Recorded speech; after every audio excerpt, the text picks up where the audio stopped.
Hey guys, I'm just going to do a book review on the first half of this book, and then what I'll do is I'll attach a video once I've done this one of the second half, because it is quite a lengthy book, and I just kind of figured it might be a little bit easier for me in my brain to now just quickly revise and review the first half, and then obviously attach the second half to this same book review. So I'm currently on page 386. I'm in part 2, so I think there might be, usually in Ken Follett's books there's about 5 parts in the one book. I am on 1559 to 1563. So I'm currently up to 1563, so part 3 will be coming up soon, and I can kind of feel that there's going to be another part coming up with where I'm kind of at in terms of the story. So if you don't know about the Kingsbridge series, it's a series written by obviously Ken Follett, and it surrounds a town called Kingsbridge. Now obviously you've got, in Pillars of the Earth, it was about the town, the upcoming town of Kingsbridge. It revolved around the building of the cathedral. That's kind of what the whole thing was about. Obviously, you know, there was conflict, revenge, love, redemption, all of that kind of stuff, but it did really revolve around the cathedral and Kingsbridge. At that point, Kingsbridge wasn't very big. So then you go into the second book, which is A World Without End, and that book is about the cathedral again, but it's also about the town itself. That's when the town starts to become a bit like a city, a bustling city. It starts to become a point where people wouldn't just stop off for 1 or 2 nights. They would probably stop off for a month, a few months, during a pilgrimage, things like that. So now in this one, Kingsbridge is very much a big, bustling city. You've still got Shiring, you've still got Wigley, the other surrounding towns. I haven't read about Wigley in this book, so I think it's still very much a smaller town. In the last book it was quite a small town. Shiring was larger.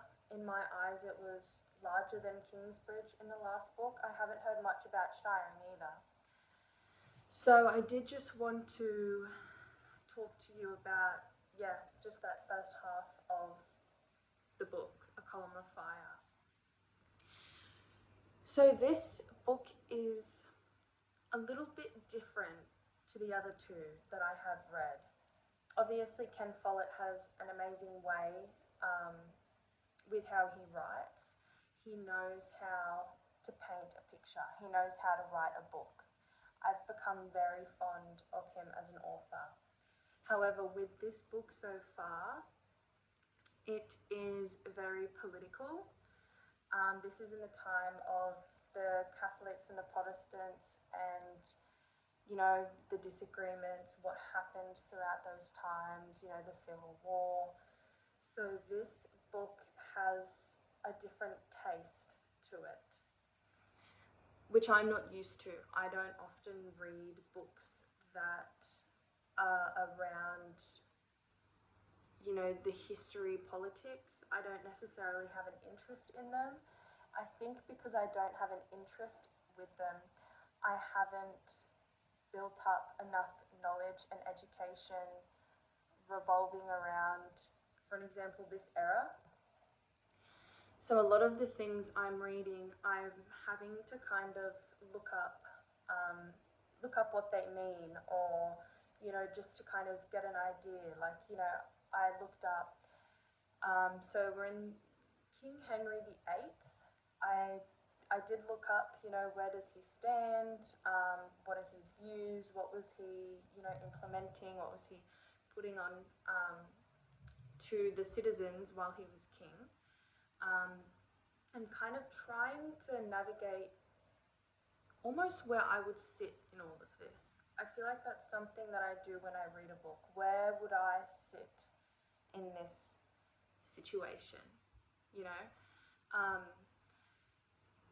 Yeah, so it has been a little bit of, there's been a bit of getting used to in terms of the politics, getting used to, okay, the Catholics, the Protestants, you know, and then they're using words like the heretics, you know, there's multiple queens, princesses, heirs, dukes. Obviously, in the last two books, the earls, the bishops, the kings, they're all involved in the books. But this book is basically revolving around the noblemen, the nobilities. Like, you know, it's revolving around the royalty. So I'm having to navigate, you know, who's the current king, what's going to happen when this duke dies, and then who's heir to the throne, and then, you know, you're reading about all of these characters, how their mind is wandering, and then you're also trying to understand why do they want this to happen.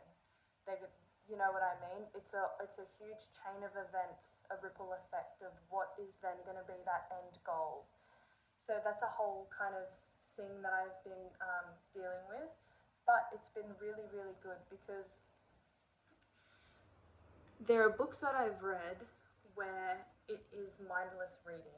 It's books that have been so simply written and you're almost reading it like it's a guilty pleasure. It's like watching a reality TV show and it's like you're just watching it, but it's not making you think. With this book is making you think. It's like exercising your brain. You have to be on board.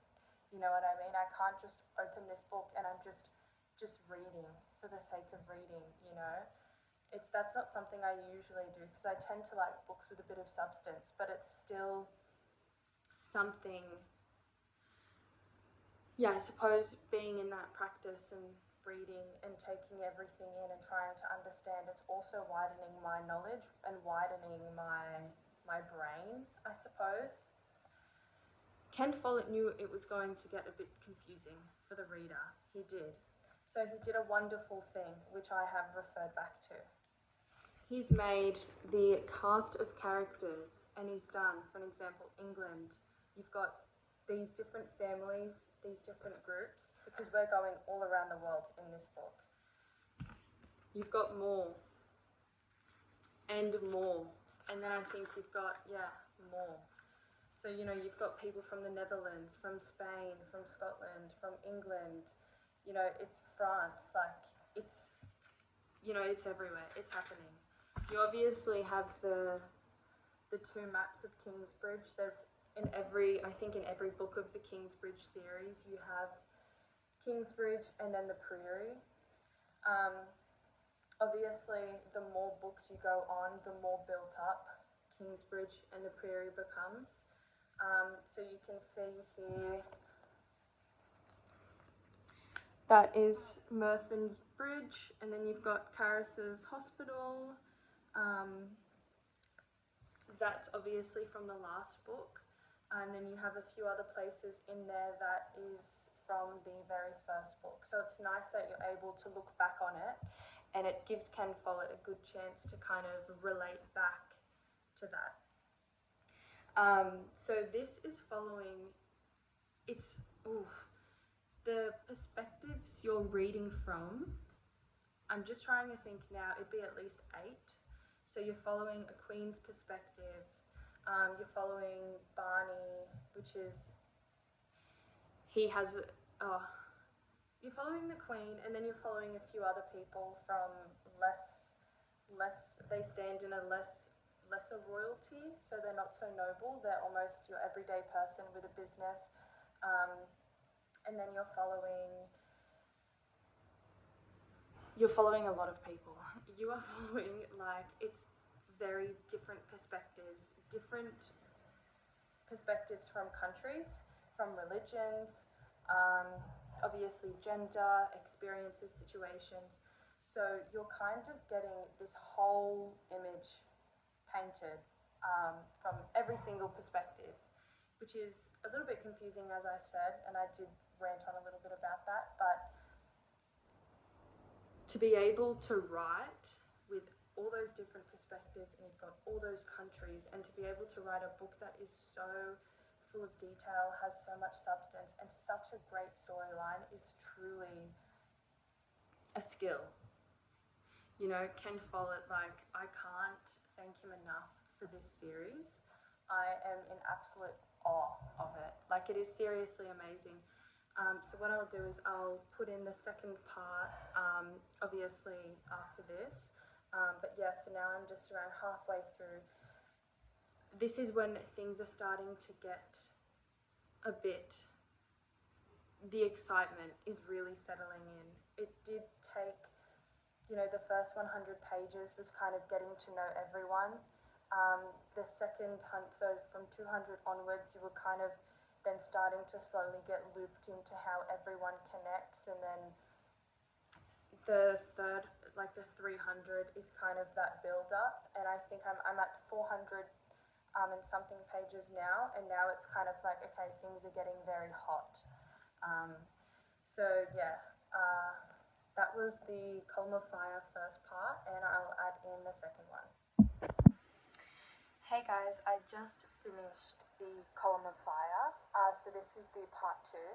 I believe the first clip was from 400, around page 400, and I was saying that the ball kind of started rolling. The first few hundred pages were more getting to know the characters, the life that they lead, who they are, how they interconnect, and then it was like, after 400 is when the battle started, the spying, all of that kind of stuff. It's when the juicy stuff started. So this book is very jam-packed, very kind of action-packed. Ken Follett loves a good war. He loves a good battle. He loves a good plot pre-battle. Overall, I found this book really amazing. Of all of the series, the Kingsbridge series, it obviously was, to me, it had the most action. You're going through different perspectives, so people doing different things, you know, whether there's things happening in France, or there's things happening out at sea, or there's things happening in the Netherlands, or Scotland, or England, or Spain. There's constantly something going on with these characters that you're reading. Yeah, so as I said in the first clip, you're following multiple perspectives, which, yeah, can be a little bit confusing, and I did say that in the first clip. But yeah, as I said, he did make a great cast of the characters list, as well as the back. He also did, which I only noticed just then, because I had finished this book just then, who is real, and then it'll have England, so you've got like Mary Tudor, Queen of Scotland, etc. Then you've got Scotland, Spain, France, Netherlands, which I really like, because there are some parts of the book that are true, that did happen, like the St. Bartholomew's Day massacre. Reading about that was really hectic, and to know that that was something that had actually happened it shook me a little bit. And there were a few other things that had actually happened, with obviously characters that are totally real. So I found it really interesting. I think Ken Follett is a historian as well as an author, obviously. Yeah, so overall I think this book was amazing. It is a little bit confusing, but it's also very, very interesting. Like, it always keeps you on your toes. There's plot twists, there's, you know, betrayals as well. So it's not just like a monotone storyline. You kind of have to keep track of who is where, because people are linking up, people are separating, you know, things are happening. yeah, I found this book really good. The next book I'm reading is The Evening and the Morning, which is a prequel to Pillars of the Earth. So I'm pretty sure the Kingsbridge series pretty much stops here. Um, I don't think there's a book that's about the 1700s, or maybe there is. The Armor of Light might be. But because The Evening and the Morning came out after this book was written, I'll then be reading that one, and then I'll be reading The Armor of Light after that. And then, yeah, as I said, I think when I've read all of them, I might kind of do a whole trilogy book review where I can discuss spoilers and truly talk about the character development um, and the storyline, etc. I don't know if I've said this before, but one of my favourite things about Ken Follett is the female characters in the book are always so independent, um, hard-headed in the way that they're not easily coerced. He's made their characters to be so strong. Um, he's made the women have a backbone, which for me is a really refreshing thing. And I may have said exactly those words in the last review about the other character, Karis, and also Lady Elena from the first one. But I find that so refreshing, and I feel like Ken Follett, he knows how those women felt, like from a woman's perspective. He is writing that woman's perspective so accurately. But yeah, that was it.